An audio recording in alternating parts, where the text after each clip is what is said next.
कृषि कानूनों के विरोध में किसानों का आंदोलन आगे भी जारी रहेगा। सरकार की तरफ से भेजे गए संशोधित प्रस्तावों को मानने से सरकार ने जो किसान संगठन है उनका साफ तौर पर यह कहना है कि सरकार के द्वारा सुझाए गए प्रस्ताव उन्हें मंजूर नहीं है। किसानों ने अपनी मांग दोहराते हुए कहा है कि तीनों कानूनों की वापसी के बिना यह आंदोलन नहीं थमेगा। किसानों ने आरोप लगाया कि सरकार की तरफ से सिर्फ खोखले वादे किए जा रहे हैं। सरकार की तरफ से भेजे गए प्रस्तावों में कोई भी ठोस बदलाव नहीं किया गया है। आपको बता दें कि किसान नेताओं ने कल गृह मंत्री अमित शाह से मुलाकात भी की थी। इसके बाद सरकार की तरफ से किसानों को संशोधित प्रस्ताव भेजे गए थे, लेकिन किसानों ने उन्हें नामंजूर कर दिया है।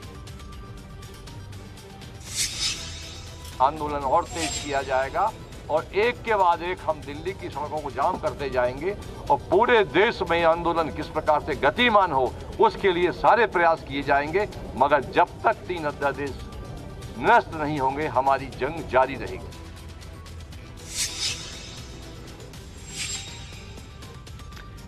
सरकार की तरफ से कोई समाधान नहीं मिलता देख किसानों ने आंदोलन को तेज करने की तैयारी कर ली है। किसानों ने कहा कि पूरे देश में विरोध प्रदर्शन जारी रहेगा।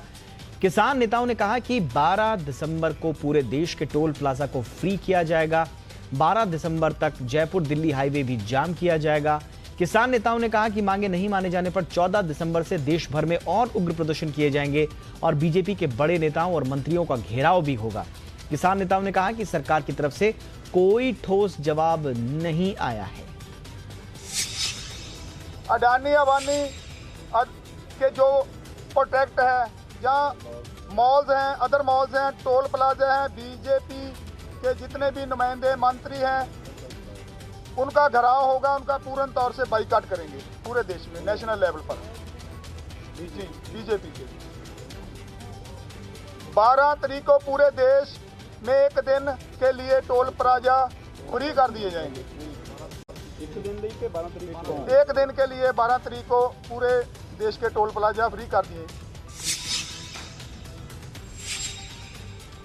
किसान आंदोलन को लेकर विपक्षी नेताओं ने राष्ट्रपति रामनाथ कोविंद से मुलाकात की है। राहुल गांधी, सीताराम येचुरी, शरद पवार समेत अन्य विपक्षी नेताओं ने राष्ट्रपति से कृषि कानून वापस लेने की मांग की है।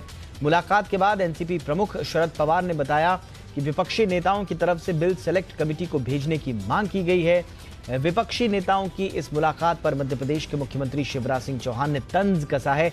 उन्होंने कहा कि ये वही नेता है जिनकी वजह से किसान दिवालिये हुए हैं और अब किसानों के नाम पर राष्ट्रपति के पास जा रहे हैं।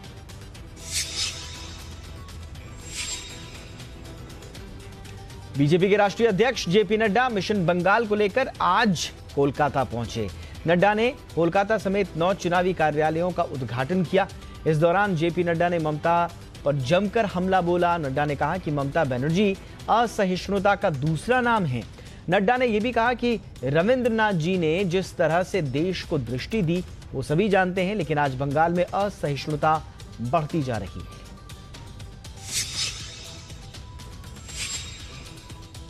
प्रधानमंत्री नरेंद्र मोदी ने कांग्रेस अध्यक्ष सोनिया गांधी को जन्मदिन पर बधाई दी है और उनके दीर्घायु होने की कामना की है। मोदी ने ट्वीट कर कहा कि सोनिया गांधी जी को जन्मदिन की शुभकामनाएं, ईश्वर उन्हें लंबा और स्वस्थ जीवन दे। सोनिया गांधी आज 74 वर्ष की हो गई हैं। वो सबसे लंबे समय तक कांग्रेस के अध्यक्ष रही हैं।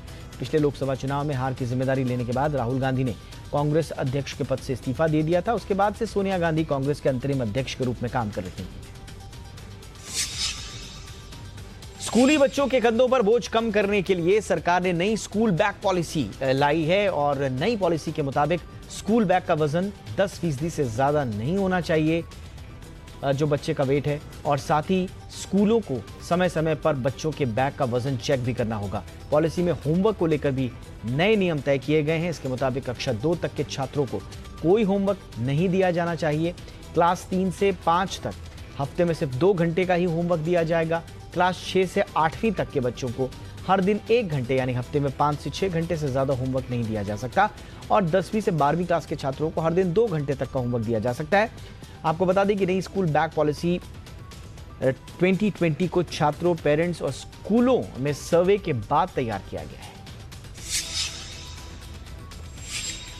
कोरोना के मरीजों और संदिग्धों को होम क्वारंटाइन किए जाने के मामले में सुप्रीम कोर्ट ने एक अहम फैसला सुनाया है। अदालत ने कहा है कि लोगों के घरों के आगे क्वारंटीन के पोस्टर नहीं लगाने चाहिए। अगर लगाना जरूरी हो तो इसके लिए नेशनल डिजास्टर मैनेजमेंट एक्ट के तहत सक्षम अधिकारी का आदेश जरूर होना चाहिए।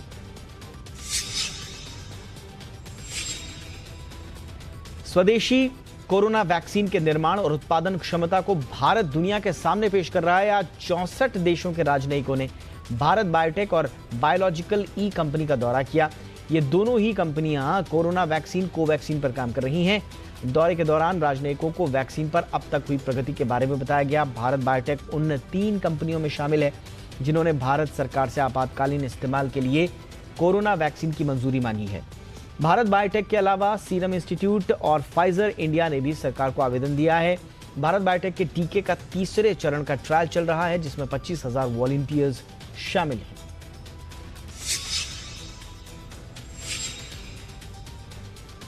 देश में कोरोना के मोर्चे पर राहत की खबर है। महामारी की रफ्तार देश में लगातार धीमी होती जा रही है। बीते 24 घंटों की बात करें तो 32,080 नए मामले सामने आए हैं। इसके साथ ही देश में संक्रमितों का आंकड़ा 97 लाख के पार पहुंच गया है। कुल संक्रमितों में से अब तक 92,15,000 से ज्यादा लोग ठीक हो चुके हैं।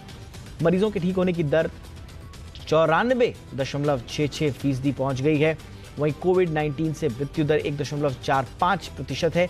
देश में बीते 3 दिन से लगातार एक्टिव केसेस की संख्या 4 लाख से कम बनी हुई है।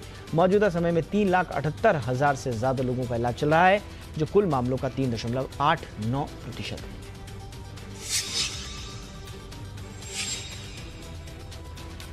दिल्ली में पिछले 3 दिनों से लगातार कोरोना मरीजों की रिकवरी रेट 94% से ज्यादा दर्ज की जा रही है। दिल्ली में बीते 24 घंटे में 57 कोरोना मरीजों की मौत भी हुई।